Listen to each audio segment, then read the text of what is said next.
intro music to work good for me, but I got some links I'm going to send out and I'll get those sent out. But before we do that, we're going to get into our first video of the day. It's been a minute since I've been here, but we got a lot of things to talk about. But first, we're going to lead off with something that I think you guys are going to appreciate. Sit back and enjoy it while I send the links out to the peeps. You aren't going to let other people tell you what you believe, especially when you know that you're right. And Donald J. Trump is now president of the United States. For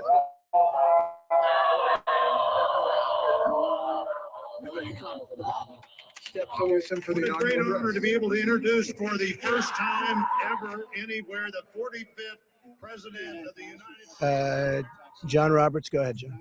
No. John Roberts, go ahead. CNN's fake news. I don't take questions. I don't take questions from CNN.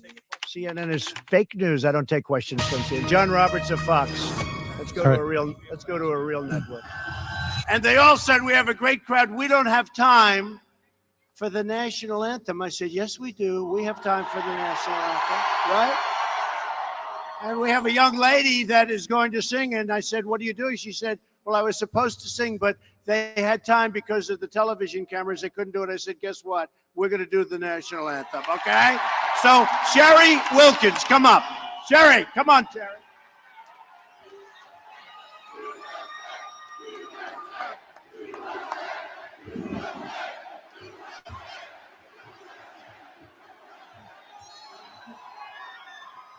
Oh, say, can you see by the dawn's early light what so proudly we hailed at the twilight's last gleam? Writing $1 million check is incredibly generous, but the night of that Iowa fundraiser, you said you had raised $6 million.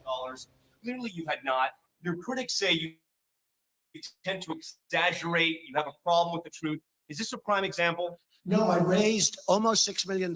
Some of it didn't come through, but more money is coming through than didn't come through. The number probably is going to be, when we finish it, probably going to be over the $6 million.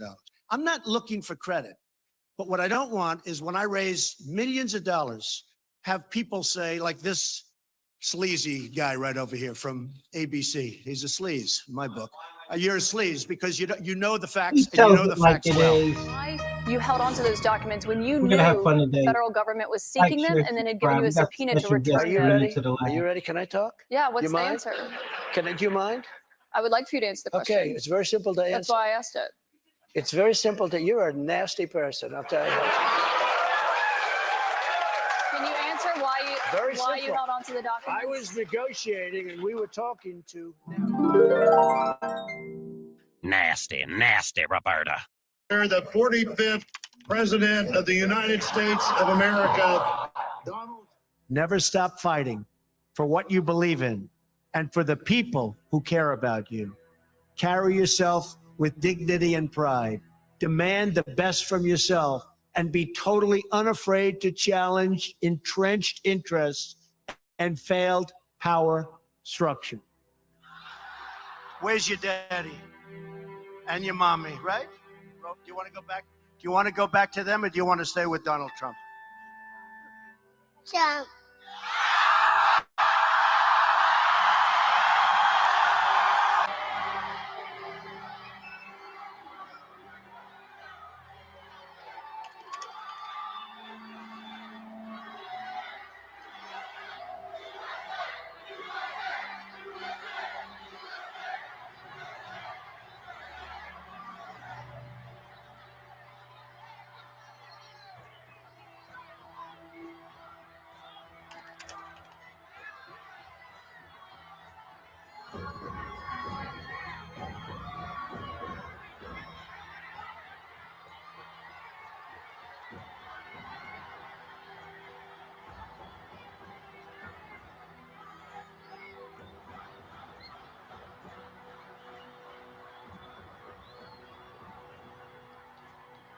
You see, in the good old days, law enforcement acted a lot quicker than this. Bring that person up here. I love that. Come on up here. Come here. Come here. So amazing. Oh, that's class. Who is the person, though? Raise your hand. Who's the person that took action over there? Come here. There's a disgusting guy, puts a Ku Klux Klan hat on. He thinks he's cute. He's a disgusting guy. That is a disgusting guy. Really disgusting. A big wheel. Don't worry about it. We want to do it with love. Remember, love. We want to love our protest. All right, get him out of here. Get him out of here. Get him. Get him out of here.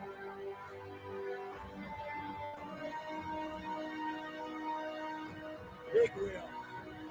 So my daughter Ivanka, my wife Melania, they say, please now act a little more presidential. I said, I can't until I finish my victory. I'll act presidential. But we've got to have victory. Yes. Prayer. Let's pray together, may we? Yes. Father, your word says, if your people who are called by your name will humble themselves and pray and seek your face, you will forgive their sins and heal their land.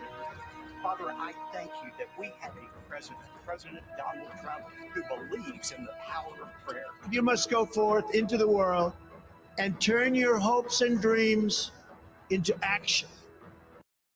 I'm fighting every single day against crooked prosecutors and judges that hate our country. There's something wrong with them. It's so bad what's going on. America has always been the land of dreams because America is a nation of true believers. When the Pilgrims landed at Plymouth, they prayed. When the founders wrote the Declaration of Independence, they invoked our Creator 4 times. Because in America, we don't worship government, we worship God.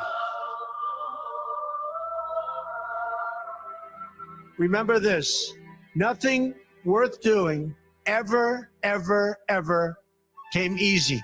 Provide a little relief as we are covering all this serious news. You see a Marine alongside Marine One lost his cap. The president goes to help put it back in. It falls off again as he pats him on the side. He goes and he grabs it again. It's so windy, obviously.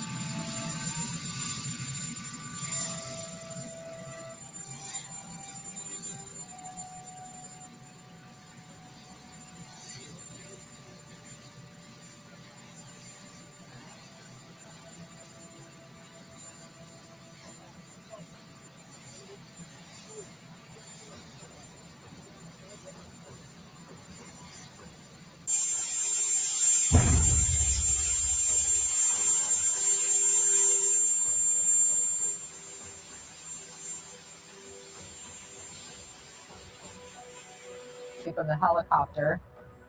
He's trying to right the ship here and help out the Marine who's standing alongside. First time ever anywhere, the 45th President of the United States of America, Donald.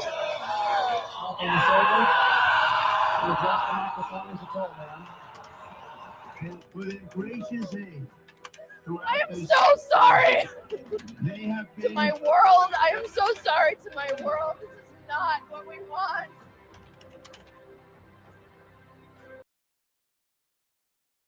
You think that was a meltdown? You wait until they see what's coming in November. Good afternoon, people, patriots, whoever you consider yourself to be. Welcome to a great afternoon edition in the lab. Make sure you like, share, subscribe, ring the bell so you can get the instant notifications. But I just wanted to show that because people want to know why we support 45. Why we support 45. If you want to come into the be a live guest in the studio today, I'm going to start putting a link up there. Feel more than happy. But they want to know why we support 45. Well, listen, Linda. Listen, y'all know, like, I love to say that. We support 45 because he shoots straight from the hip. One thing. He's not politically correct. Another thing.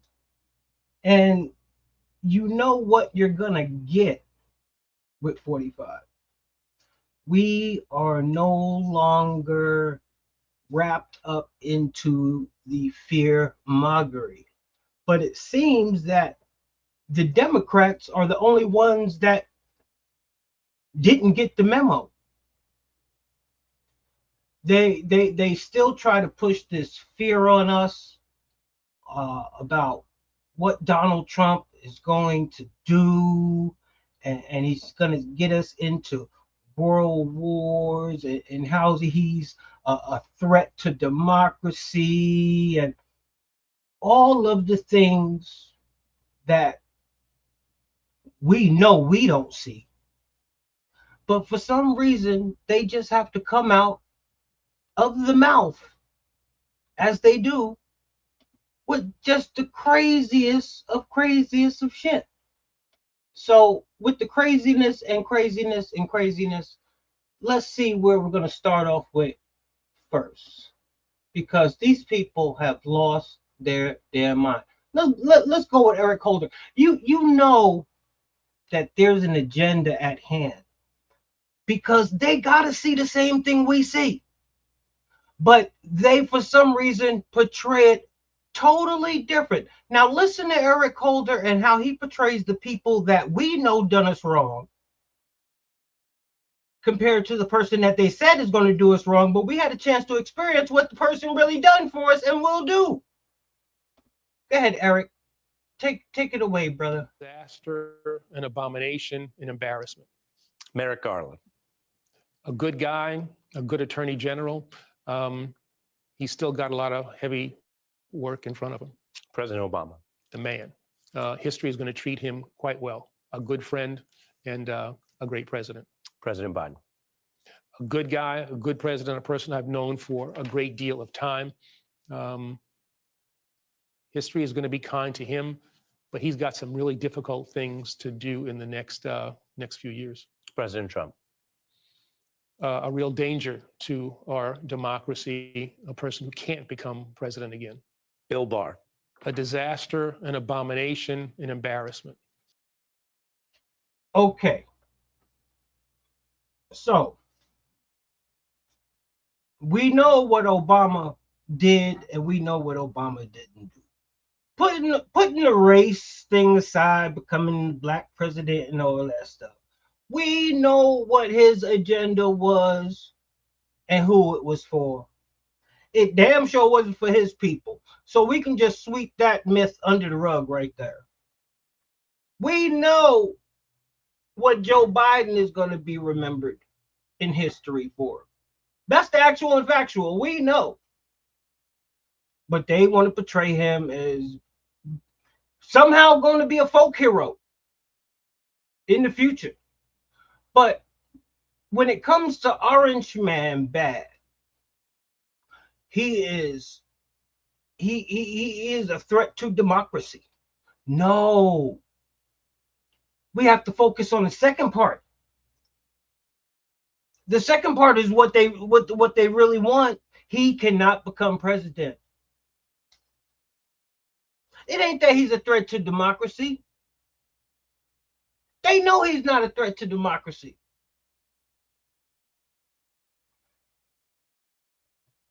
Maybe to their democracy or hierarchy, whatever you want to call it. Maybe he's a threat to that. But they seem to be stuck in this world which they labeled Trump derangement syndrome. And the reason I say they is because here's another one. Here's another one that's stuck in Trump derangement syndrome. Voters who are upset that those are the two choices. Get over yourself. Those are the two choices. Yeah, I love that. Right? And good. You know, it's kind of like one is old and effective and compassionate, has a heart and really cares about people. And one is old and has been charged with 91 felonies. I don't think it was a very wise statement on her part. How did that work out for her in 2016? I think that's something that we have to recognize. Yes, she won the popular vote, but at the end of the day, she wasn't the president of the United States. It was him. You can look at her not campaigning in Wisconsin in the last days, not campaigning in Pennsylvania in the last days. You can look at some of the stuff that they were saying about her that sort of distracted things from where it should have been in terms of Comey and his report from the FBI. You can bring up a whole bunch of things, but at the end of the day, the last thing you need to do is to do anything that could agitate a potential voter in this particular election. What do you say to voters who are upset? And we will get into Stephen A. later on in the show. But for right now, we're going to be talking about, just for a little bit, indulge me, bear with me, just for a little bit. These people that obviously have an agenda. So Hillary, Miss I erase all my shit. Hillary is going to sit there and try to compare something that we know Joe ain't. Now listen, Linda. If Joe Biden had one care in his body, the things that's going on in America right now, well, I'll just say half the things that are going on in this country right now wouldn't be going on. He don't care about us, but I digress on that for right now. But I always focus on the second part. 91 indictments. That's their go-to. Well, now we know why y'all put the 91 indictments on him. Now we know why y'all put the 91 indictments on him. So y'all can have a talking point. So y'all can portray Trump as a criminal. When in all plain sight, we see who the real criminals are.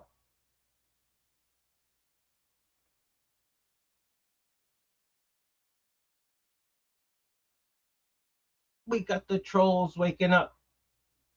But and that's what I consider anybody that tries to defy logic, common sense, and all actual and factuality of the situation.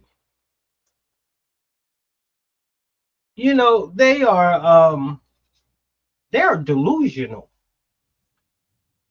They are delusional. They have a problem.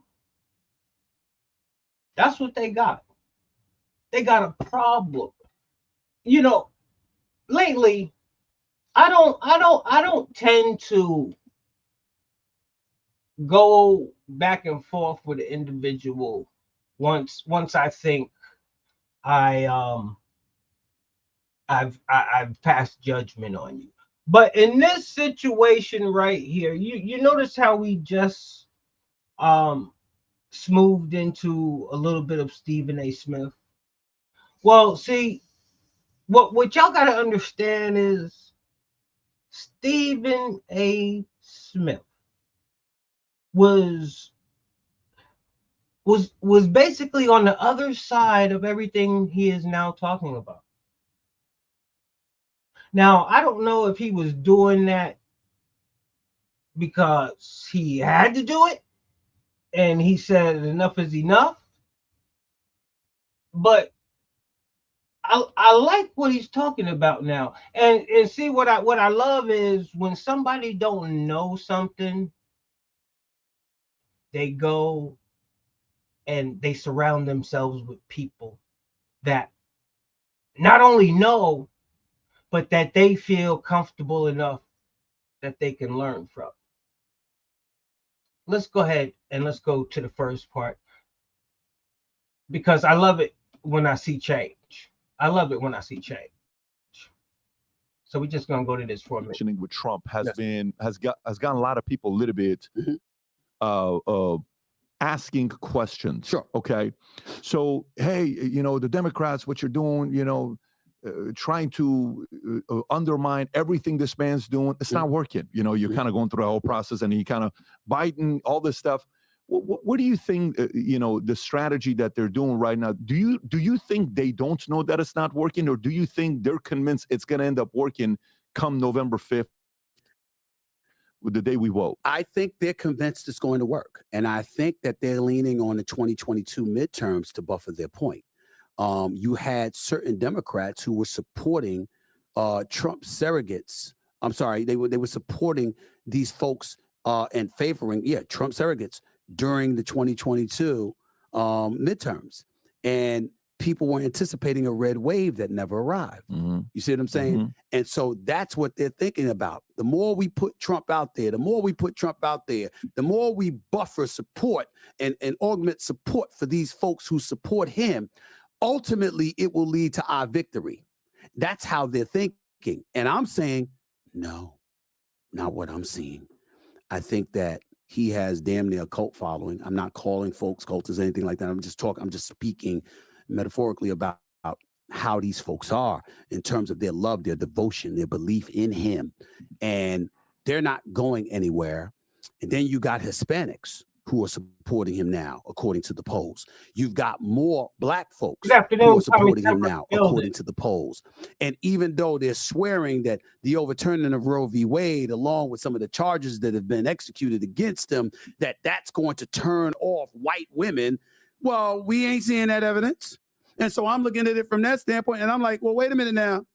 Are y'all not paying attention? Because let me tell you something. Charlamagne the God said it best when he said, Joe Biden is not inspiring at all. You almost get the impression that the Democrats who are pushing for Joe Biden to get 4 more years, because that's what they were chanting at the State of the Union address, 4 more years, 4 more years. The man's going to be 82 in November, and you chant for 4 more years. But you've got progressive leftists on this side chanting for 4 more years. I don't know if they know how embarrassing that is, okay? Okay, but that's neither here nor there. The point is that when you're doing that, I'm looking at them, and I'm saying to myself, come on now. This is utterly ridiculous. You think this is going to get it done. But I tell you what I'm starting to suspect. They don't know if Joe's going to last 4 more years. So, before we go any further, good afternoon, people, patriots, whoever you consider yourself to be. I got Miss Shaq in the lab this afternoon. She is out on the road, so she might have a little technical problems. If you can hear me, give a nice hello, Miss Shaq.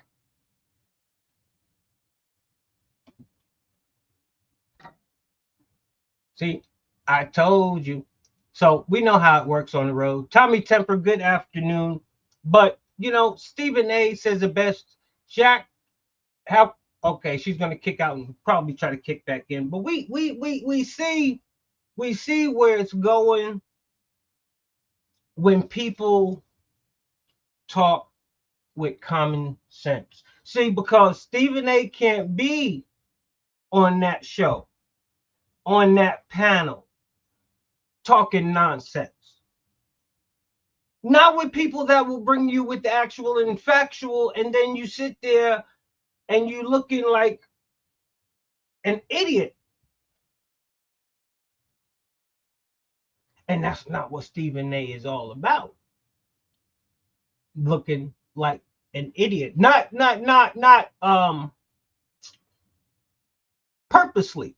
You know, he's not going to forcefully make himself look like an idiot. Now, for a minute, I don't know if he had to decipher some shit, because he says, you know, he didn't have all the information. So I got to take him at his word. And now, hoping that he has all the information and understanding the real situation, he has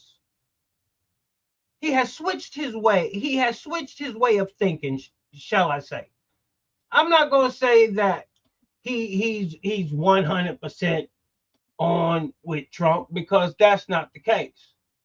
But what he's seeing is what everybody else is seeing, and he's just not afraid to call it out. And we got Shaq back in. I think we do got her. Can you hear me, Miss Nichols? I can hear you just, yes, I can hear you just fine. Sorry about that. I don't know what happened. I was like, okay, I'm out. I'm literally in the car. I'm outside. I'm not moving, sitting still, totally stationary. But for some reason,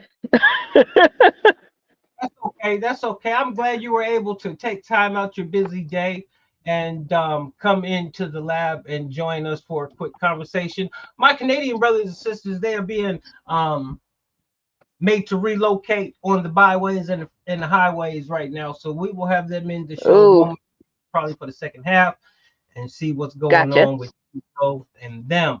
But I was just showing some clips because people are people are are freaking out on the left because they can't understand after everything they've thrown the kitchen sink at the man. I mean, they pulled every trick out of their sleeve that they had, so they got to come up with some new stuff, and it doesn't seem to be working in the court of public opinion. Not talking about what the mainstream media is pushing out, saying Joe Biden is the greatest thing since sliced bread and all that. In the court of public opinion, it's not resonating. Their message isn't resonating, and they wonder why. Why? Can you tell the people why the message that they're pushing isn't resonating? I think part of it is because there are people that live in reality that the media doesn't live in, right? When you are, and not everyone is struggling, but for those individuals that are, it's real. You know, my husband and I have even had these conversations. I'm grateful that we're doing well, but there may be 3 or 4 other families that aren't doing as well as we are in this economy, and it's affecting them. And so it is affecting their choices and decisions. So when the media says, hey, the economy is doing great, it's like it may be doing great for me. For example, we've got people that are in their mid 20s, maybe pushing 30. They can't afford to buy a house right now. However, they're now allowing people that have crossed the border illegally to get loans that are backed by the federal government, and they're going to get houses as well. So, you know, that is what people see, and that's what's happening. So when people see and what's happening and then they hear something the direct opposite, you're going to get that what they call the Streisand effect. You're going to get the exact opposite of what you're actually trying to accomplish. So I hope that makes sense and answers your question. Yeah, it does. Because I would like to give the American people more credit than this administration, does. They've done a good job trying to manipulate and confuse and dumb down the American people, but there are just some things in life, especially when the American people are the ones feeling it. There are some things you just can't cover up. Exactly. It's crazy. It's crazy. So tell everybody real quick who you are, because I'm sure I got people like, who the heck is this black woman talking with some common sense in the lab this morning? And tell people who you are, where you're from, what you about. Hi, my name is Hashaki Nichols, and I am the founder of the Redemption Party. We are a new independent party focused on fiscal responsibility, limiting federal government to empower local government, and constitutional sovereignty. We actually won our first local election in the city of Roseland, Indiana, last November 2023, where we now hold the majority of the seats in the city that was democratically run since 1916. It was also a city where Republicans ran against Democrats and lost.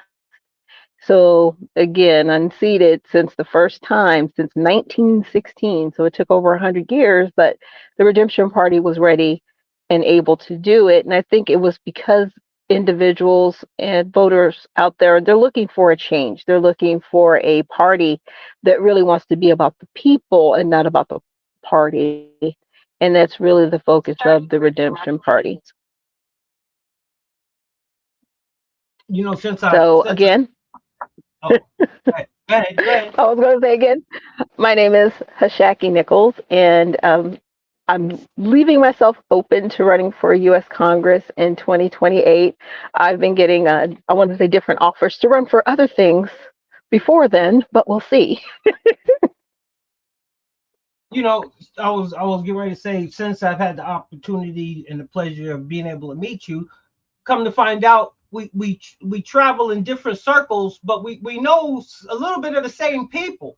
And the wonderful thing is, and what the hardest thing is going to be is getting all of these little pockets together. Mm-hmm. There's a gentleman, I sent you his information, Jonathan Garcia.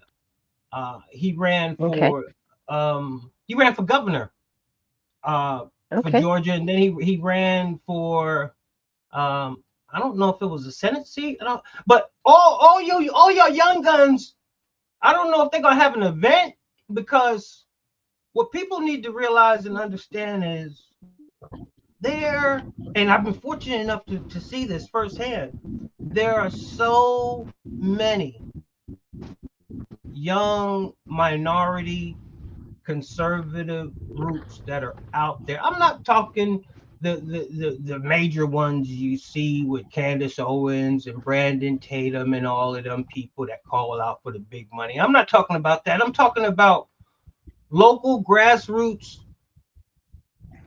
ladies and men such as Shaq that are just out here trying to grind and make a difference, that just need that spotlight, that notoriety, that support. I mean, hell, the Democrats, they throw people like AOC in office, man. It's all about the community galvanizing and believing. How does your community embrace what I'm you're out of doing? the lab. Oh, sorry. I'm driving now, so hopefully I won't be too in and out. But what I was going to say with AOC, they actually did an expose where they call for a House of Representatives person for the Democratic Party. And so she was actually chosen as an actor, as a face for the Democratic Party. So she was chosen to represent them, right? That doesn't mean that she would necessarily win. Okay, so let's just put that out right there. But she was charismatic enough to win, because this is somebody who went from being an unknown bartender to being the House of Representatives in New York. Like, let's just talk about that. So my whole thing is, all right, cool, bet. If you can do that, then anybody can do this, right? As long as they have the right representation and they can get that support put behind them. But at the same time, this person had the will of the Democratic machine behind them. So they had the financing, right? They had the advertising. So basically what you saying is they was put in by the establishment. They was put in to serve a purpose by the establishment. Right. This was not somebody who had done canvassing for them, or you know what I'm saying, or served in any other capacity. Didn't do council, didn't have a city council member seat or commissioner seat, just had no political experience at all. Sort of like Barack but Obama, you end up come out of nowhere. Sort of like Barack. Right. You were pinged. Right.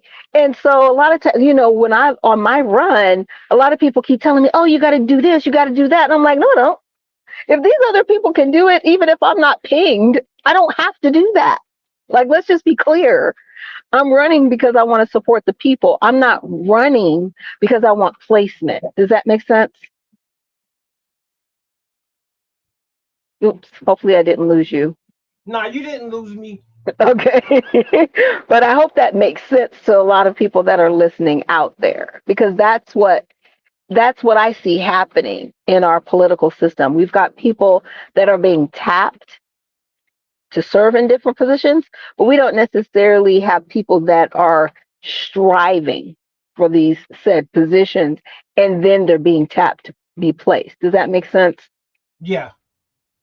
So, but they, like you said, it's her charisma that gets the community to actually think they're the ones that put her in there. Right. Yeah. Yeah. It's very interesting to me. Well, they want her out now, so I want to see that when the tide turns on you, that and the people like, wait a minute, ain't no way in the hell. See, the Nancy Pelosi's, the career, I think the career politician, the life of the career politicians are done, because people gonna be like, wait a minute, we know we didn't vote for you again. We know we didn't. I think this is the new. I think this is where the tide turns. Hopefully, after the American people can muster up enough courage to take our country back peacefully, take our Yeah, country because back. people have been able to hide for a while, and they can't hide anymore. There's no one to hide behind, and there's nowhere to hide, if that makes sense. Right. You are totally right. Let me Yeah. So, see. Where am I at? I was thinking about something the other day, and I'm gonna go ahead and play this video, and then we're gonna talk about the situation that we're dealing with right now with the squatters, because oh wow. they tried to do it. I think they tried to do it peacefully and the legal way, but being Right. that didn't work, they went and did it the way they wanted to do it. Governor Maura Healey declaring a state of emergency due to emergency shelters there reaching capacity with migrants. Officials say there are almost 5,600 families and over 20,000 individuals in Bay State shelters. This is 80% higher than this time last year. Governor Healey's administration is now asking Massachusetts residents to help with the crisis. If you have an extra room or suite in your home, please consider hosting a family. Safe housing and shelter is our most pressing need. Become a sponsor family. You can contact the Brazilian Worker Center for more information on how you can step up if you're willing to have additional family part of your family.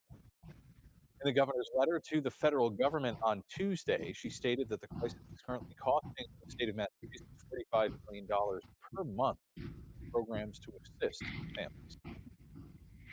So, Ooh. in Massachusetts, you see the lady. I mean, this you can't make this up. So, they can you turn the volume up? I got you, Danny. It might be on your end, Danny.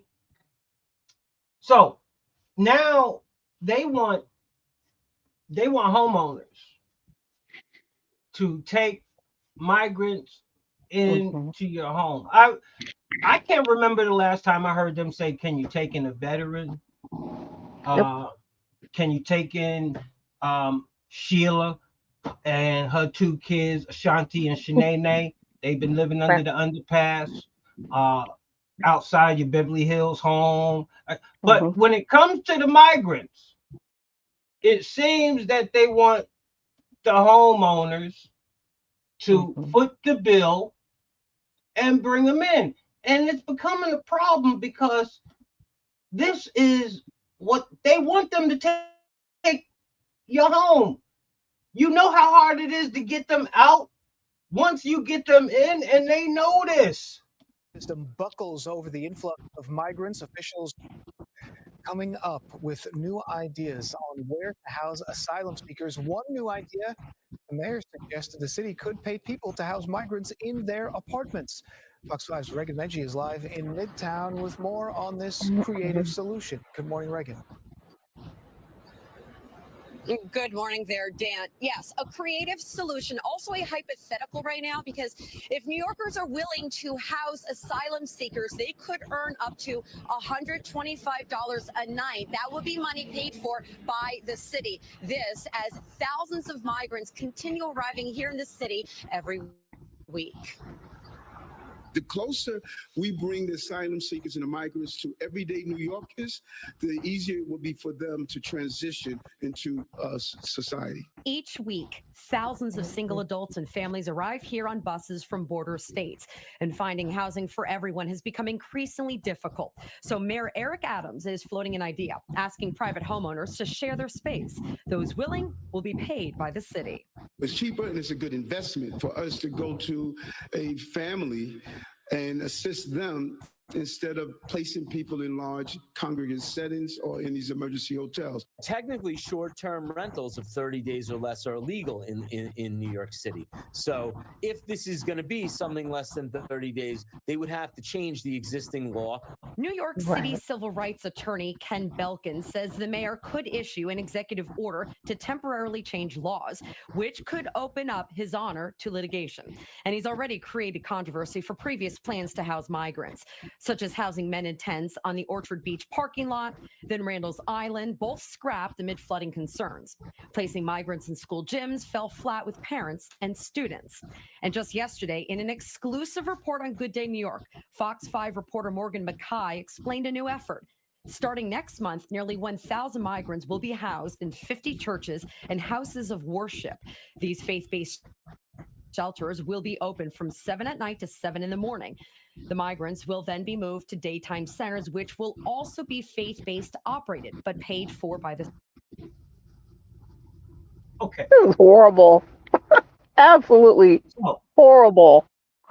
Yeah, because the whole thing about the 30-day executive order, which we have to do, is because in most civil settings, anyone staying in a dwelling over 30 days, they can claim domicile, even if they are not a resident of the state or if they are here illegally.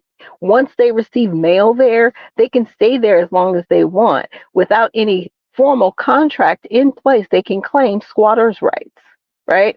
So it would be up to maybe a year, 2 years, depending on the state, because they just had to change that in the state. I want to say Florida. Actually, if I'm wrong, correct me, but I think it was Florida that they actually had to change the squatters' rights because of that.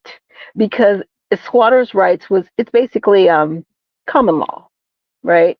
And it was put in place because there were pioneer type individuals at one point, and once they settled in an area, to make sure that they weren't necessarily moved off of that land where they were dwelling.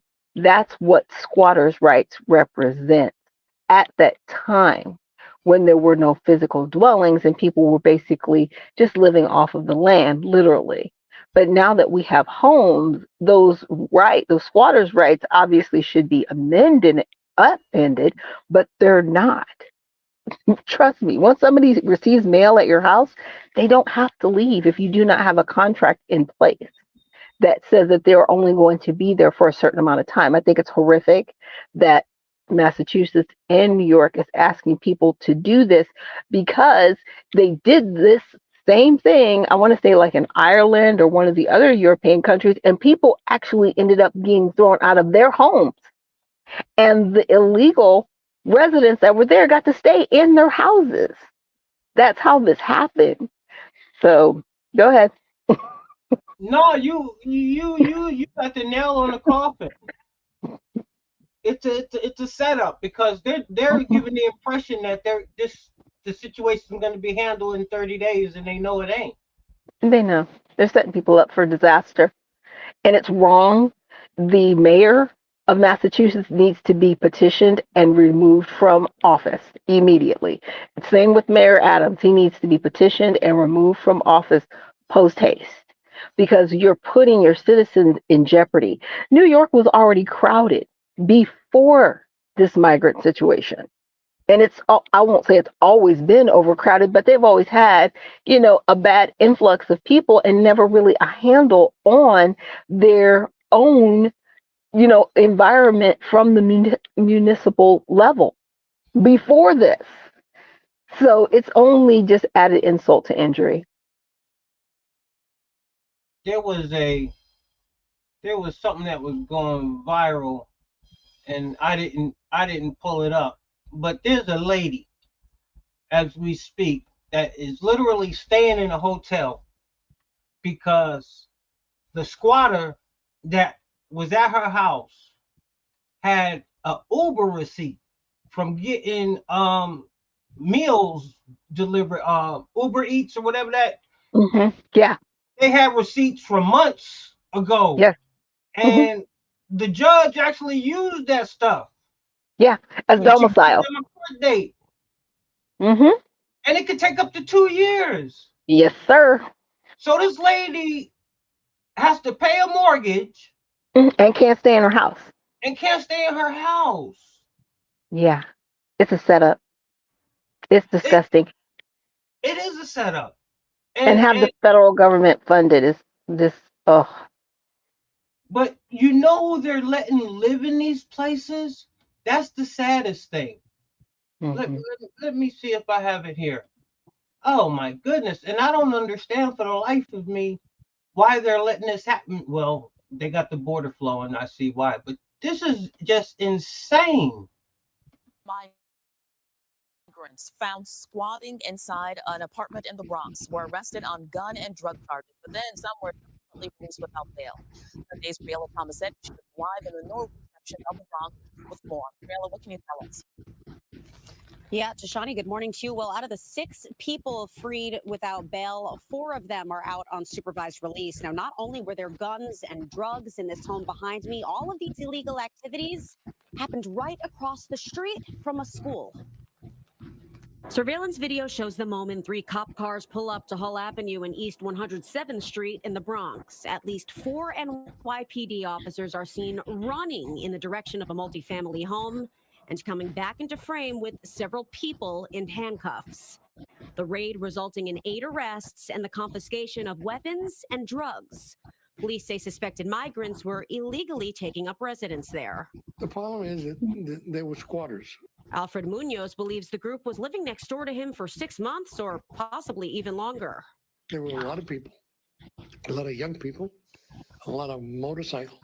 The alleged squatters were busted after police got a call for a person with a gun at the home last Wednesday.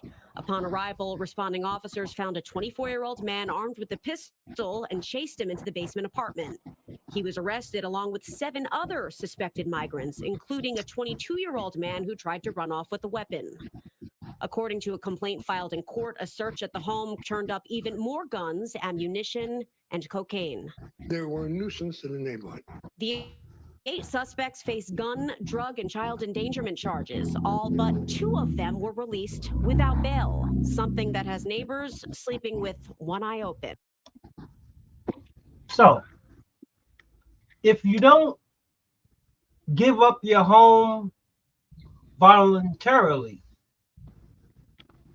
they're letting them just come and take over. They're letting them come and take over.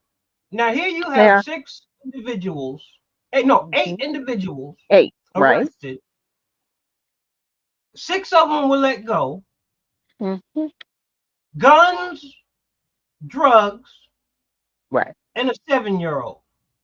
Right. In what scenario in Black society, or for that, any white society now, but you know what I mean? When does that happen?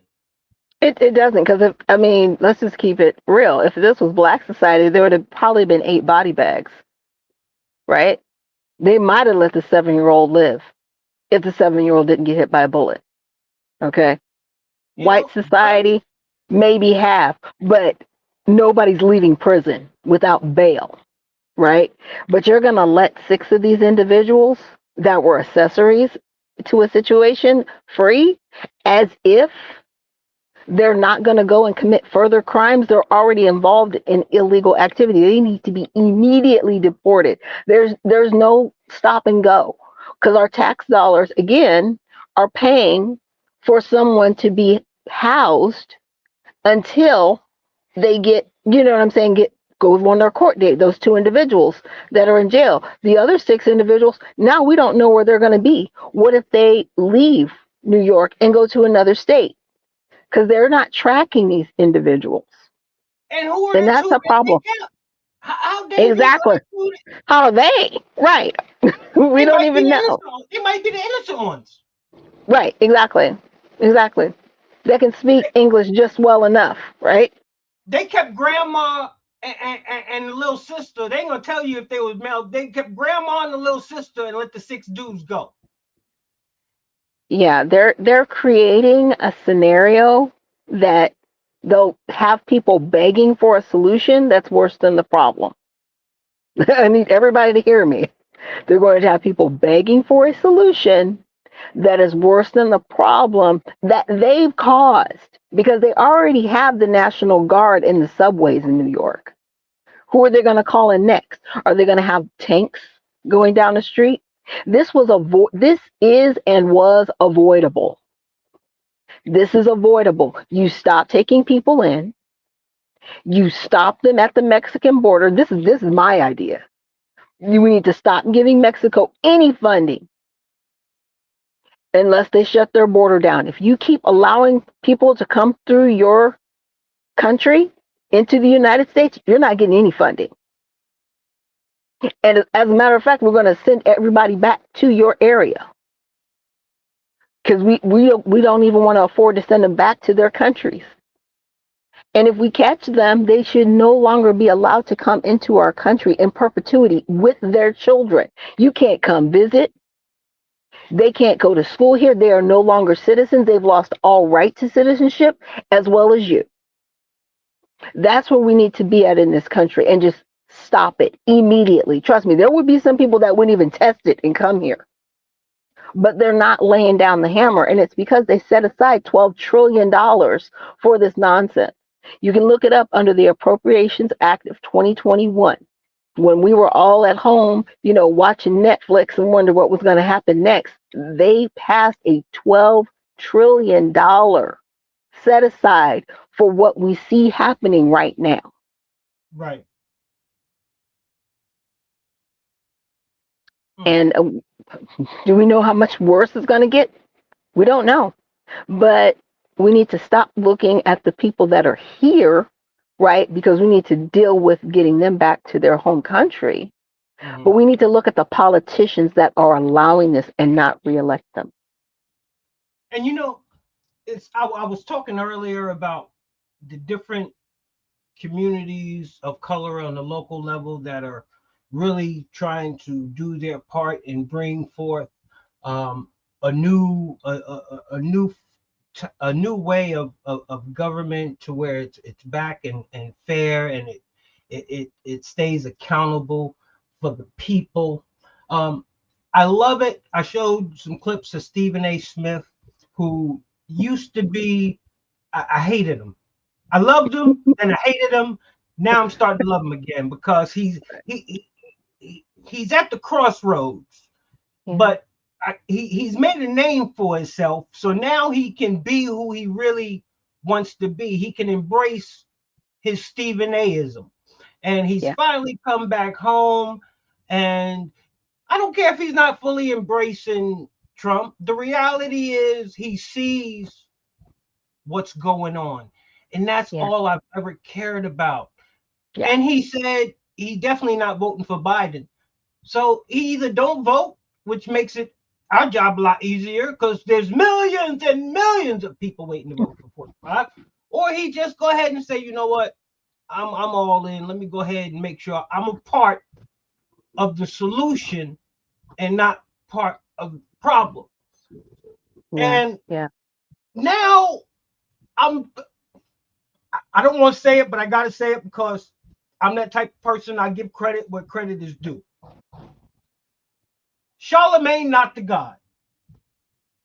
He's finally decided to where he wants to know. He know he's been fed a lie, but now he wants to know the truth, because he know the lie. Now he wants to know the truth. So what is he doing? He's starting to go to people that will bring some substance to everything he wants answers to, because he can't get on that level. He can't get on that level. He's just a radio talk. He's not a political minded person. So he went and got another sharp sister. And I'm just going to show a brief clip, but I love when I see stuff like this because it lets me know my community is awake and holding people accountable, and they just waiting for the opportunity. The same breath that you want to sensationalize, we want to highlight and point out, oh, an officer was killed the other day, which is a rare occurrence across the United States, let alone in New York. New York police officers have killed at least 7 people this year, including a 19-year-old. An NYPD officer killed a 19-year-old in Queens yesterday. I'm not going to dismiss the loss of a life of an innocent person that wears a uniform. But you do, of the 31 people dead at Rikers and the 19-year-old killed yesterday. I feel like I don't want to take you out of context, and I don't want people to all of a sudden criticize that you're being dismissive of a young man being shot Mayor and Adams, killed. that's not going to work on me. I'm not trying to work anything on you. I love it shut when all that people are finally like, you know what? Yeah. I'm not falling for the okie doke. You can try to word salad me, Kamala Harris me. You can try to sit up there with your $1,000 suit and sister this and sister that and kumbaya. Nigga, you ain't done a damn thing. But let these illegals come in my city and take it over. So save all of the hyperbole, whatever you want to call it. Miss me with that. Yeah. And what people are also forgetting is the police dog program that they put in place. I don't know if you remember those robotic dogs that they were talking about having last year in the city of New York. Oh, I know. I didn't know in the city. It was a pilot program. Right. It was a pilot program that they had those weird looking yellow dogs that they had. And they spent a few $100,000 on, I think roughly, it was right under $1 million on that pilot program. So unfortunately, you're hearing about police officers being killed, right? Or certain police officers leaving the job. They're not concerned about that because pretty soon they're going to put those robotic dogs on the street. And then what happens to society? Like I said, they are going to have the people begging for a solution that's worse than the problem that they've caused. This was avoidable. This is avoidable. You are totally right on that. Wait, and I'm trying to, if I can bring this up. Hold on one second. I think I got it. You know, because I tell people all the time, me, myself, I was a lifelong Democrat. I stopped being a Democrat about 7 years ago when I started seeing the disalignment in the value system of the Democrat. Gotcha. Because all Democrats aren't evil people as much as today's we want to label them. As Trump said back in his one speech, they're good people on both sides. Both sides, right? And there are on both sides. There are. But we don't hear from them. I'm gonna take you back when Democrats was talking with some common sense, and not just talking with some common sense, but you go look at the numbers, and I can't argue with the numbers. They are where they were. All Americans, not only in the states most heavily affected, but in every place in this country, are rightly disturbed by large numbers of illegal aliens entering our country. The jobs they hold might otherwise be held by citizens or legal immigrants. The public service they use impose burdens on our taxpayers. That's why our administration has moved aggressively to secure our borders more by hiring a record number of new border guards, by deporting twice as many criminal aliens as ever before, by cracking down on illegal hiring, by barring welfare benefits to illegal aliens. In the budget I will present to you, we will try to do more to speed the deportation of illegal aliens who are arrested for crimes, to better identify illegal aliens in the workplace as recommended by the commission headed by former Congresswoman Barbara Jordan. We are a nation of immigrants, but we are also a nation of laws. It is wrong and ultimately self-defeating for a nation of immigrants to permit the kind of abuse of our immigration laws we have seen in recent years, and we must do more to stop. Yeah. Okay, so that was very loaded. Thank you for I playing love my that. saxophone playing back there. Go ahead. Go ahead. Go ahead. Thank you for playing that. So I mean, he mentions a lot just in those few sentences, right? But see what also happened during that time. At the time, Congressman Biden also put in force an act that took a lot of black fathers out of the home, right? We're gonna talk about I that. don't know if anybody remembers that, but No, that was we we're gonna get gonna into go that. there. Yeah, but I just wanted to say that it juxtaposes, right? Because he says, yeah, we want to stop all of these illegal people here at the border so that people that are here legally, American citizens and legal migrants, right, can get the jobs. But what also was happening at that same time was that giant sucking sound that Ross Perot talked about during that election that Bill Clinton won. And that giant sucking sound was the jobs being put overseas into China, into Japan, into Taiwan, and also at the same time taking jobs from people here. And a lot of those jobs were held by Republican companies paying illegals under the table and not being penalized for it. So Republicans don't get us, they don't get, off in this because they were a part of the problem, a huge part of that problem. Because see, that was one of the first elections that I had voted in was Clinton. So I'll let you go. And it's funny because now that I'm able to see how the political machine works now, I can furthermore understand what Clinton was going through when he was presidency. Yeah. And if you don't know the history of Bill Clinton and Hillary Rodham Clinton, just go through your history of both of them. Bill is not a bad dude. Okay.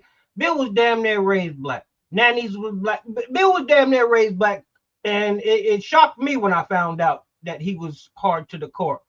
Now that Rodham girl uncorrupted a man. Yeah, for power. Yeah, you got to know the history about her family and why she got connected with Bill in the first place. Right. It goes deep. It goes deep. But he wanted the best for this country. He really did. He pointed it out right there. He told America what illegal immigration would do. Yeah. He told them, hey, he's gonna take jobs out of the black community. It's gonna mess y'all up. Hey, taxpayers, y'all gonna be the one paying for this shit. But see, now that I sit back and know about people like you was just talking, Ross Perot and Joe Biden and people that was working against him, just like today, how they working against Trump. You won't get things accomplished that you want to get accomplished. Now, getting back to old Papa, the founder. I call him the damn founder because it wouldn't have got passed without his signature. The 1994 crime bill that incarcerated more black men in this country. Yeah. Damn near say a lot of them still locked up. A lot of them still locked up. Mm-hmm. So there's some people that caught some breaks though. There's some people that caught some breaks and got out. Trump got out as many as he could. He couldn't get them all. Yeah. Couldn't get them all. Yeah, they were called what? Super predators. I think that was the name and the term that Hillary Clinton gave them. Super predators. But see, black folk was okay with it as long as she came with the hot sauce. See, as long as she came with the hot sauce, black folk was ready to give her a ghetto pass. For someone that didn't have their best interests in hand.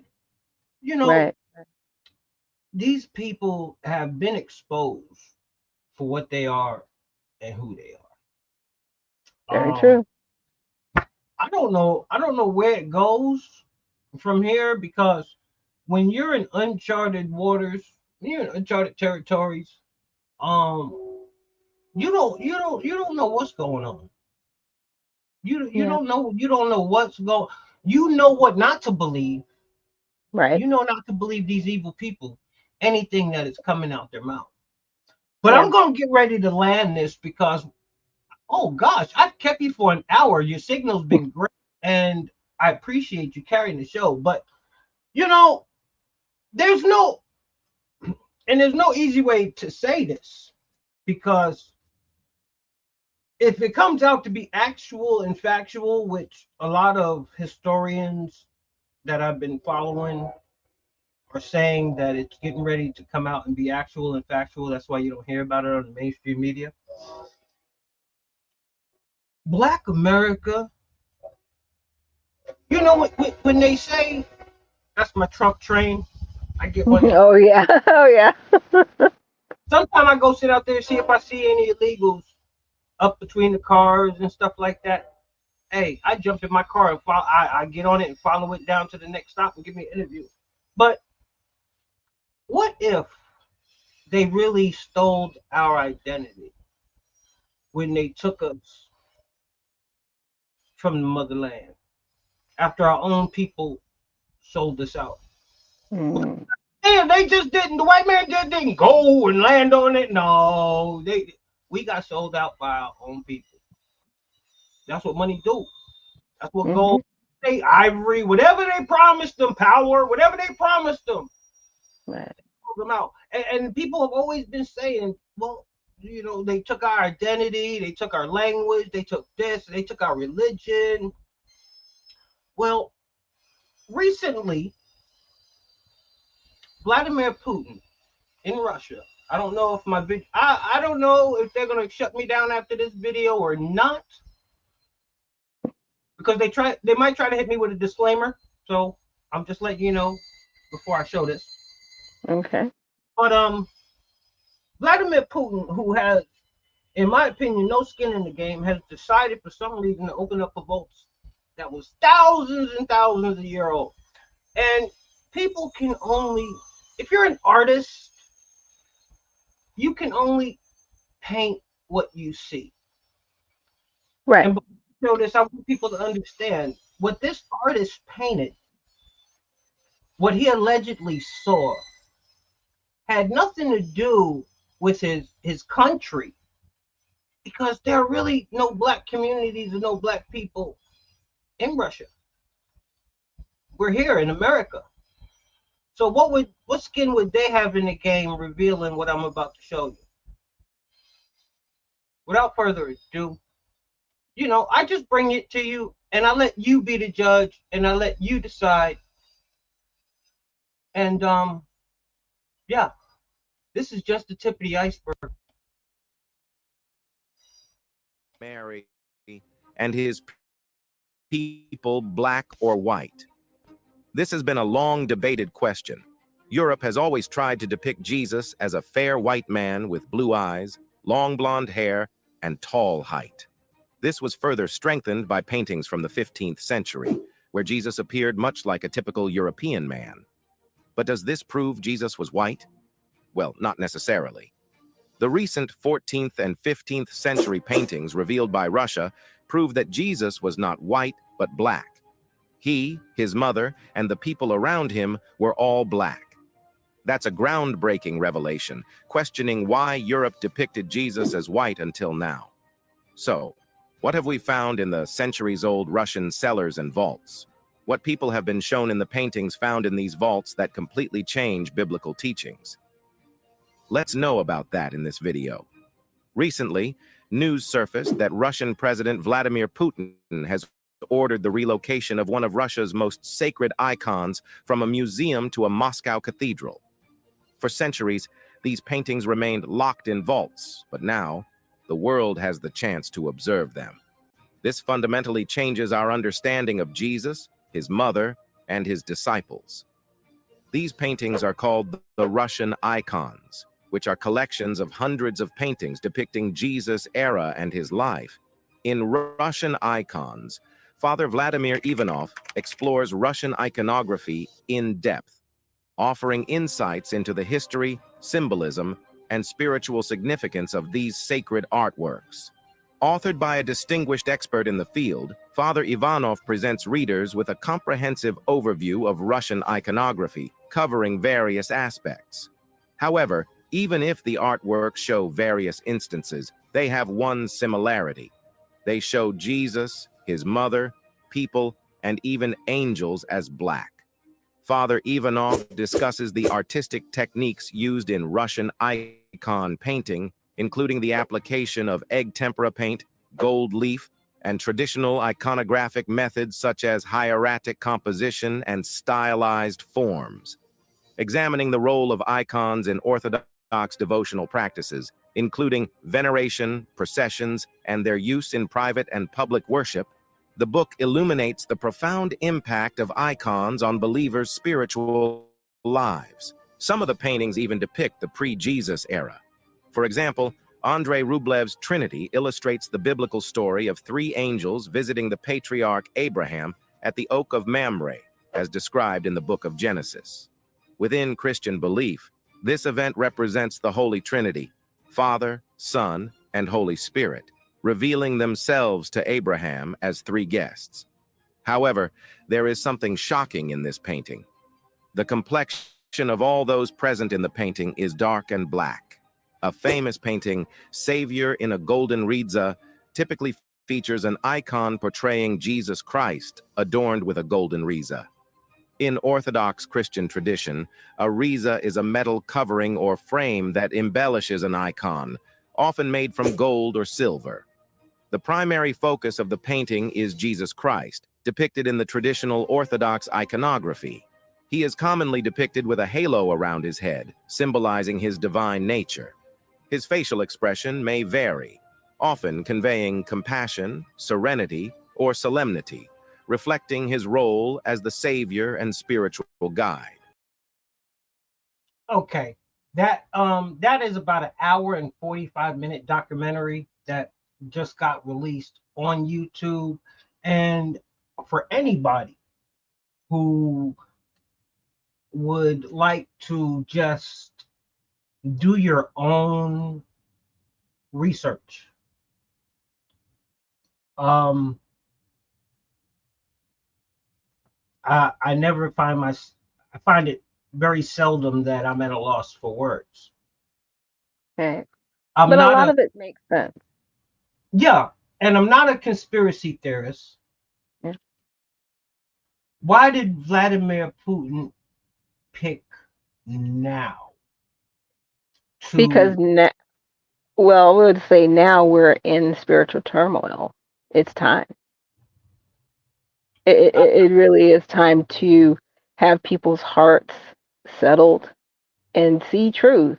I mean, when you read your Bible, where is Egypt? Egypt is in the continent of Africa. Where did Jacob go after Joseph was taken into Egypt? He went there. Later, he was called Israel. Where did the Jews have to come out of? They had to come out of Egypt, which is in Africa. So please understand, all the people that you think are light-skinned, they were not light-skinned. They were very dark.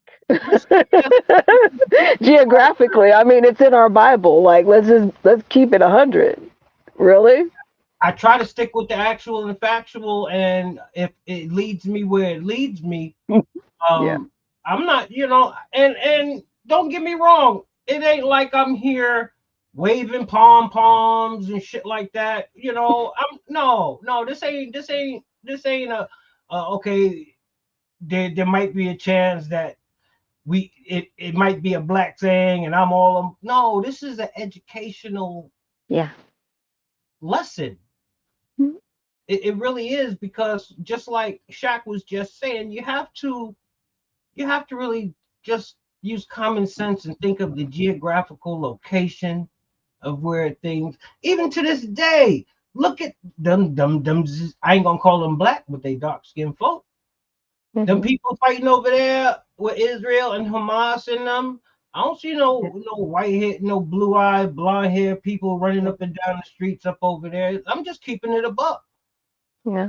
And to me, Russia ain't got no black. They got black people there, but it's not like that's where the black people settle. You know, it ain't like what he's doing. The man has basically converted the whole country spiritually. Once he opened the door, now that's a hell of an executive order. Yeah, it is. Because, hey, he didn't know what was in there. He didn't know what he was about to find. No. You know what? Him being an alpha male and having a lot of common sense and being smart as a mug was like, okay, I ain't even gotta go around. I ain't even gotta go around the tree with this one. No. You know, because he uses common sense. It's a spirit, like you say, it's a spiritual warfare, and he is. I got a video that I was going to show, but I couldn't find it. But you might not like it, you might not agree with it, but I'm gonna say it anyway. There's black people that's gonna save America. The Latinos are gonna help. They're gonna help, but just a percentage of our gonna switch everything. Hey, am I in the show? And let me see who I got there. Turn your music down, Daniel. I'm outside. I can't see it. I can't see the screen. I'm outside. Well, I'm gonna have to kick you down because you got that music going.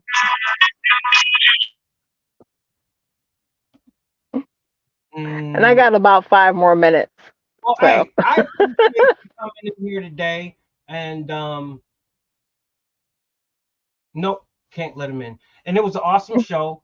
And what do you have coming up? You got any events coming up? Any engagements that you got? I've got an event coming up April 27th. It's going to be, I want to say, Black Trumps for, Blacks for Trump. That's going to be here in Atlanta, April 27th. And that's with Derek Gibson. And I'm not sure where the location's going to be, but that one's coming up on the 27th. I may have another event coming up on the 20th. I'm just waiting for confirmation. I want to try to make it. I want to try to make it down there, but I gotta. I'm gonna see about getting a little security first. I got some people who want me to come down, and we're gonna talk, but we on a different. We way on a different side of the spectrum on this, but they my brothers. I love them. Yeah. You know a couple of them. We was on X together. Yeah, and it's one of those things. It's like, as long as I think the ultimate goal is to save Black America, right? And in some cases, we have to save Black America from themselves, because there's some of us that. But we all want the same thing, but we have to get on the same page. And unity has to be our code. That is our vibranium. It is unity. And that's the one thing that J. Edgar Hoover, had a fear of, was Negro unity. There's a quote from him on that. Just check it out, look it up. It's true. Because we are stronger together than we are apart, but we've been taught as a community to keep division within our own community. And that's something we're going to have to get past. And it's something we're going to have to learn. Like, we may not all see things the same way, but if our code is unity and it's about making sure that we're all healthy, right? It's just that, what does healthy look like? Then we can come out of this dysfunctional relationship that we have with one another. Well, what I'd like to do, because I on an individual basis, I know quite a few. The hardest thing is getting everybody to commit. I would love to get together a round table with young Black conservatives that are out there trying to push a positive agenda, not only for their communities, but for this country. So if you know of anyone, actually, it was just popped in my head. I really want to do it. So I'm going to start reaching out and see if we can get about 5 or 6 of us from all geographics, around the country and come together, and maybe we can pull this chain of the new breed of Black conservatives a little tighter. Because one thing I have found out about this politics stuff, and it's unfortunate, and I really want people to, when they say they're not going to change, yeah, I'll call you out because you've changed. I remember when I used to follow you and you was making videos in your damn car.